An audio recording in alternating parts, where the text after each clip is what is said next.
Okay guys, I've been getting a lot of email this week, and mainly those emails revolve around, hey Stonnie, what about your system? Is your system the one I should use to train my dogs? Well, let me tell you just a little bit about these systems, To be honest with you, the reason there's so many systems is because dog trainers, they're out there in a competitive marketplace and they have to try to figure out how to carve out a little niche for themselves. They got a house payment, a car payment, a kennel payment. They got to find something that makes them special.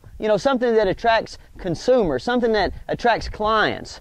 All right. And so, I've got my own little pitch.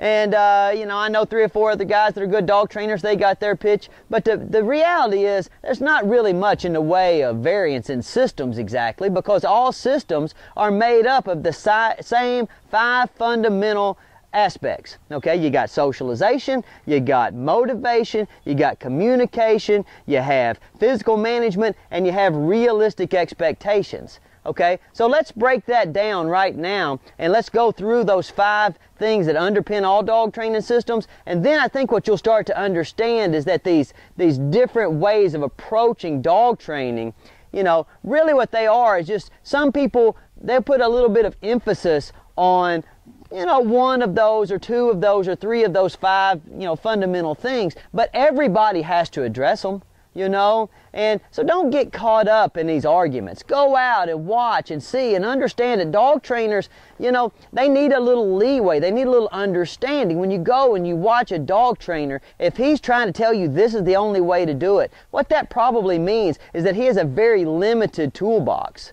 I've got a giant toolbox, and what I'm trying to do is I'm trying to help you reach in that toolbox of mine and pull out the tools that are going to work at your house, okay? Because it doesn't do me any good to have a dog that minds at my kennel.